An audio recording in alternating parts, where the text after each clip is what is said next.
reforço do São Paulo, André Silva, foi apresentado nesta quarta-feira, ganhou a camisa 17 e fez elogios ao Caleri. Na análise dele, o técnico Thiago Carpini ganha um jogador diferente para variar o ataque.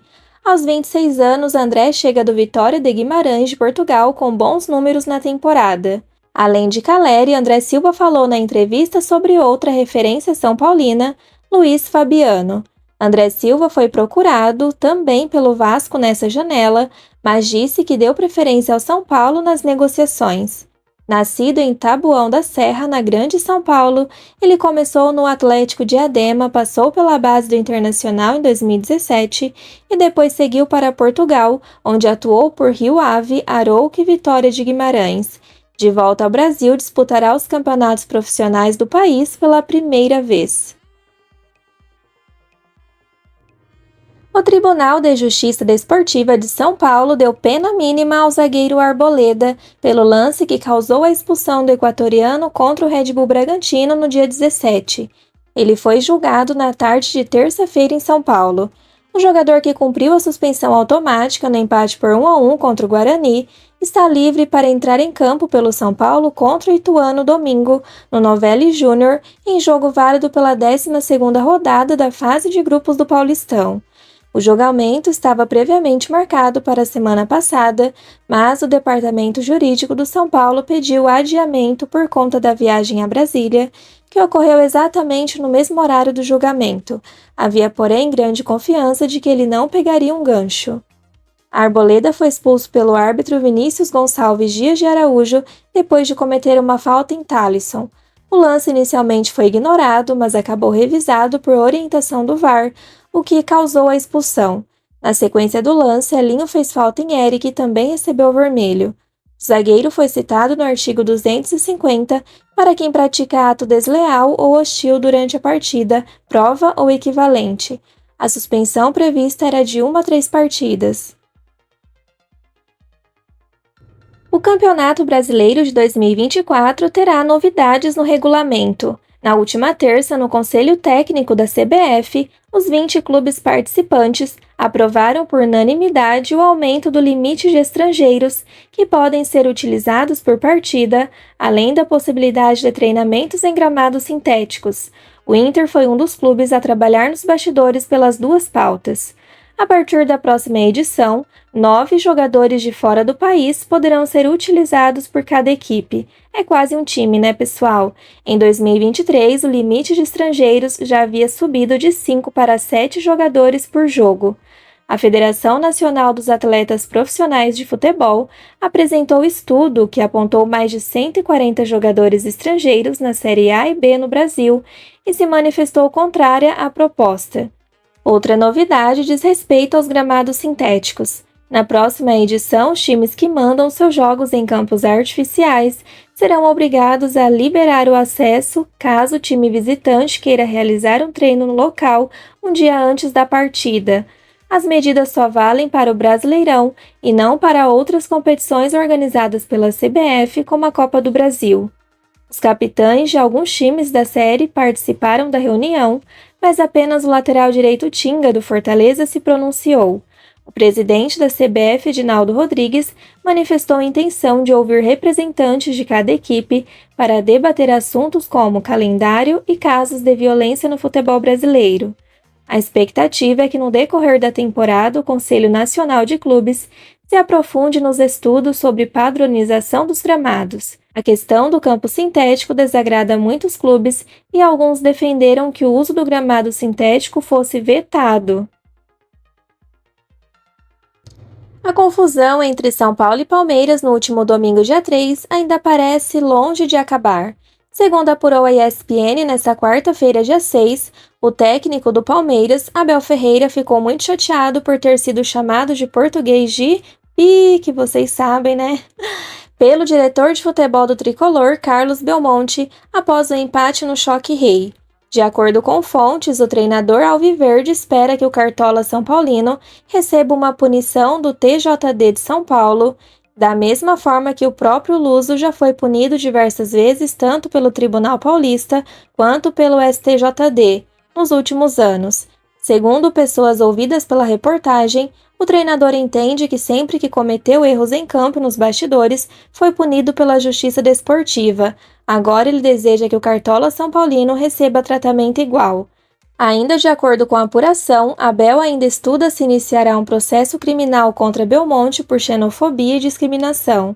Vale lembrar que uma ação judicial só pode ser formalizada se o técnico do Palmeiras decidir por isso, já que o clube não pode dar entrada em um processo do tipo, visto que a instituição não foi citada por Belmonte. Em todo caso, a ESPN apurou que o Alviverde colocou seu corpo jurídico à disposição de Abel, caso o Luso queira seguir em frente na justiça comum contra Belmonte. Em entrevista ao GE, a dirigente Leila Pereira relatou sua revolta com os acontecimentos e afirmou que estuda com seus advogados se é possível proibir a entrada do diretor de futebol do tricolor, Carlos Belmonte, em partidas do Palmeiras como mandante. Segundo Leila Pereira, Júlio Casares ainda não a procurou desde os problemas para se desculpar. Procurado pela Globo, São Paulo enviou um comunicado assinado pelo presidente Júlio Casares que dizia o seguinte, abre aspas, Carlos Belmonte não é xenófobo. Conversei com ele sobre o assunto e ele me explicou que de cabeça quente após os erros de arbitragem na partida, usou a nacionalidade do treinador como forma de identificação e não qualificação. E ele destacou que naquele momento o próprio treinador não estava no local. Lamento que em 2022 a presidente Leila não pensou de forma inclusiva e em promover a paz nos estádios. Na ocasião, após o término da final do Paulistão, não houve qualquer comoção ou pedido de desculpas da instituição sobre ato homofóbico em relação ao São Paulo Futebol Clube. Dirigentes, técnicos, jogadores e demais pessoas envolvidas no futebol não devem agir com violência. Repudio quem maltrata jornalista retirando seu instrumento de trabalho das mãos, quem chuta microfone, quem peita jogador do time adversário mesmo não sendo atleta. Enfim, temos todos juntos de trabalhar para combater esse tipo de situação, tanto dentro como fora de campo. Respeito ao adversário também deve ser dado com boas instalações em seu estádio próprio, condições para jornalistas trabalharem em segurança. Sempre recebemos bem a Leila, como ela mesmo disse no Morumbis, mas não podemos dizer o mesmo do São Paulo no Allianz. Já tivemos diversos incidentes com os nossos profissionais por lá. Não podemos viver como dirigentes do passado, mas não podemos deixar de ter o amor por nosso time do coração, fecha aspas. Então é isso, pessoal, não sou a favor de desrespeitos, mas sabemos que o Palmeiras comete bastante erros e falhas, assim como todos os adversários e rivais entre si, e aí fazem uma tempestade em copo d'água se esquecendo de olhar no espelho, não é mesmo? Talvez melhore o fato de que uma mudança fará com que os árbitros expliquem as decisões revisadas pelo VAR para o público. A ação que foi testada na final da Supercopa Feminina entre Corinthians e Cruzeiro recebeu a aprovação da FIFA. Vamos falar um pouquinho sobre o mercado da bola. Um jogador da Europa chegou a ser sugerido ao tricolor paulista. Trata-se do meio de campo Naitan Nandes, uruguaio que está vestindo a camisa do Cagliari Calcio da Itália. O contrato do gringo se encerra em junho de 2024 e não deve ser renovado. Ele já foi colocado à mesa do Flamengo nos últimos dias, mas o rubro-negro ainda não fez qualquer movimento para fazer uma proposta. Naitan Nandes tem 28 anos, é um meio-campo de alto nível, tem características muito fortes na defesa e até joga no lateral pelo lado direito. Seria uma contratação com a cara da Libertadores. O São Paulo é visto como um clube muito importante para os jogadores da América do Sul, mesmo alguns estando atuando na Europa. O nome do atleta uruguaio está nas mãos de Casares. Vale lembrar que qualquer tipo de investimento passa pela aprovação do financeiro. A janela de transferências internacional se encerra nesta quinta-feira, dia 7, ou seja, há pouco tempo para fazer um novo movimento. Mas, mesmo que o negócio não seja colocado para agora, o jogador pode assinar um pré-acordo e chegar de graça no meio do ano, onde os principais campeonatos já começaram. Thiago Carpini também está ligado para possíveis novidades. O comandante, apesar de novo, tem bastante autonomia no Morumbis e tem respaldo nos dirigentes para pedir novos reforços. A temporada está se tornando muito promissora para a torcida, que tem a esperança de conquistar a Libertadores e se tornar o maior campeão brasileiro da competição. Seria algo espetacular. Segundo as últimas informações na web, o São Paulo sondou a situação do lateral esquerdo Rubens, do Atlético Mineiro. Hoje ele é reserva de Guilherme Arana. O atleta de 22 anos pode fazer a função de meio-campista aberto pela esquerda, assim como já fez anteriormente. Sua polivalência teria agradado a Carpini e a comissão técnica no Morumbis. Hoje o São Paulo tem o Wellington como titular do setor, porém o jogador ainda não chegou a um acordo para renovar seu contrato. Patrick, mais um de Cotia, é o suplente direto no banco. O Atlético, em janeiro, prorrogou o vínculo de Rubens, que agora vai até dezembro de 2027. Desde 2021, no elenco profissional, ele entrou em campo em 91 partidas e marcou 5 gols, além de 5 assistências. Na semana passada, o camisa 41 do Atlético Mineiro foi questionado em entrevista coletiva da fala de chances com Felipão.